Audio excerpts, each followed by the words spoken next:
Sumita, I want to ask you, how did this book come into being? Why did you think of this book? Because most civil servants write a book after the retirement. Let me admit that writing this book was something which was a passion. I really had to write it.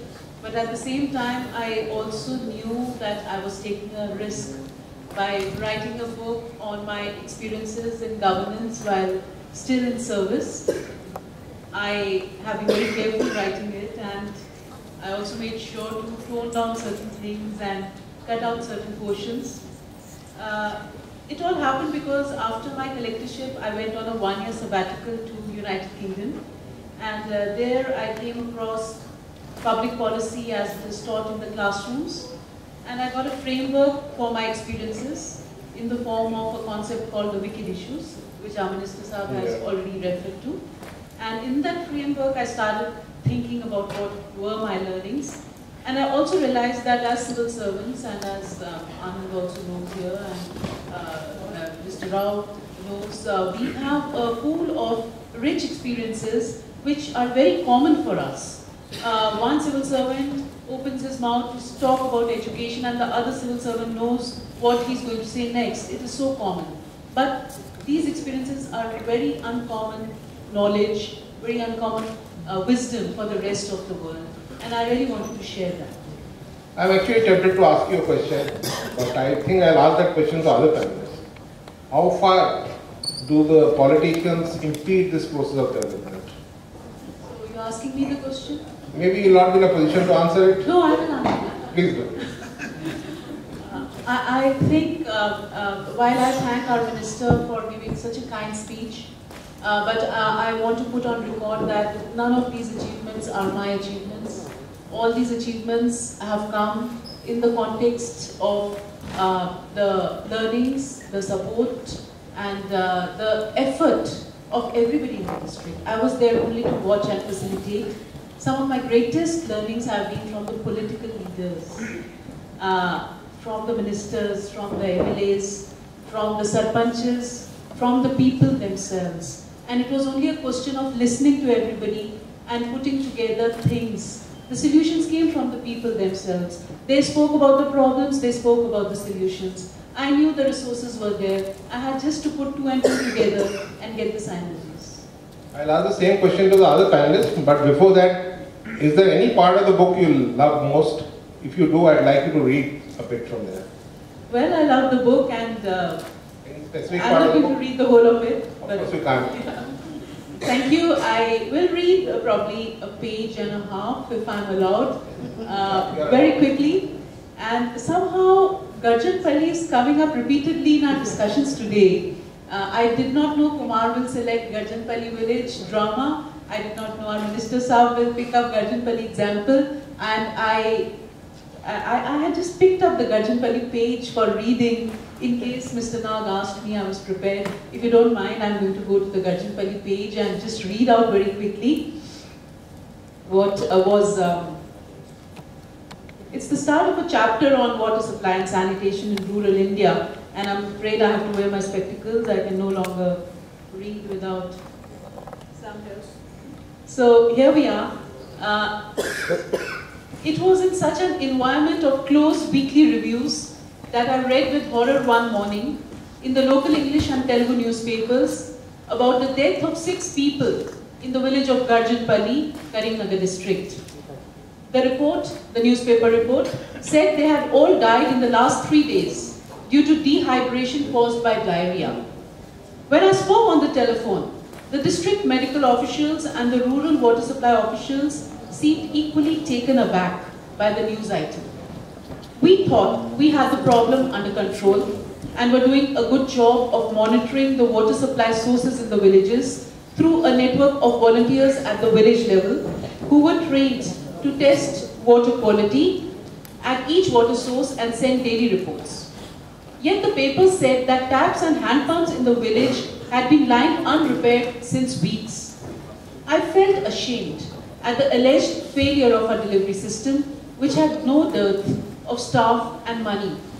Even powers of expenditure had been decentralized to the level of collectors by the state government. I decided to visit the village and get a first-hand report on the incident. Though no one in my camp office knew the whereabouts of the village, the driver seemed to have some idea about the direction in which to proceed. After some brisk consultations, the camp office staff told me it was a safe area, which meant we need not ask the district superintendent of police for extra armed escort. The village was in a mandal in the Sirsila revenue division of the district. One knew very well about areas in the division that had the presence of the People's War Group, and I voiced my doubts aloud. The driver told me it was a roadside village and not an interior area. So we set off in our cream-colored ambassador with signs of it being a government vehicle, the flag mast on the bumper and the red light on top removed. The driver also fixed fictitious number plates on the car as an added precaution. After 2 hours, with help from locals, we turned off the state highway which connected Karimnagar to the Sirsila division. The car was now on an earthen road that was the approach to the village. When even after 10 minutes we had not reached the village, I realized that Garjanpalli was an interior village after all. Thankfully, I had one armed guard on the front seat with an AK-47. The car made slow progress on the potholed road, and soon it began to snake through forest area. I started getting anxious about the vulnerability of a situation. However, it was too late to turn back. The gaps in the trees showed we were passing through beautiful meadows and countryside, the kind I would associate with scenic European getaways. The hills beyond were green, covered completely by the trees. The countryside was flush with pastures, and bright red tiled houses were visible here and there in the distance. I was too tense to enjoy the beauty that surrounded me. Thank you. Now I'll ask that question. How far do political developments or politicians come in the way of development? How far of this poverty is due to the political forces itself? I know if you want to be clear, yeah, I think I do not know how much I can speak about, but certainly I do not share the optimism of Ms. Dawda that politicians do support my friend being here. The reason is this, taking the same from the book also. I'm quoting from the same book, not elsewhere. In one of the towns of 5 towns of municipalities, they said the unnecessary property would have brought in 11 crores at the highest. But my estimates goes much beyond, it's a different story. I'm sure not only Karimnagar or elsewhere, it was the politician who is putting the block not to go ahead. Despite the everyday we share unnecessary properties was identified. So 11 crores is a huge amount from Dawda's own estimates. She undertook some estimate in Karimnagar. Therefore, I think we are still helping. If she were to having written a book, probably written very highly about the process of identifying them and then flowing that money back into the poverty. Urban poverty. You would like to answer the same question? How far do politicians, now I know you are an MNC now, but how far do politicians come in the way of development and poverty removal? In a political system, each has his own role. And politician represents a common man. And a bureaucracy is expected to assist the politicians, keeping the executive orders in. I think each is trying to adopt its own rules. But compared to this period, I can only say that today politician has greater hold than the previous century. He has his own role, and we must appreciate the role of a politician in a political setup. And it is for the collector to give the advice, the bureaucracy to give the advice, and it is for him to take the decisions. Once a decision is taken, The politician is responsible to the people and we have to follow it. I'm tempted to ask you one more question. You said politicians now have greater hold than in the last century. What do you mean by that? The thing is, politicians do visit the places and people are banking upon government more than the previous generation. In the previous century, people has only the relationship with the government in a limited sphere. Now the dependence of the people on the government has increased. When the dependence of the people on the government increases, politicians will have a greater role. Today, politicians have to be responsible, have to answer several questions of the people. And as the sphere of the government increases, the role of the politician increases. Kindly appreciate. Professor Kapoor, you are a professor of management. Now, other than liberalization, which is the byword for a management school, what are the other ways in which poverty can be removed in the rural hinterland, according to you? Let me first answer the question that you asked other panelists, on politicians. Because I think I can say fairly as an academic, what my view is about politicians without, worrying much about the consequences. Firstly, I have had the good fortune of studying Andhra Pradesh, economic reforms and policy. And I'm going to answer your question from facts.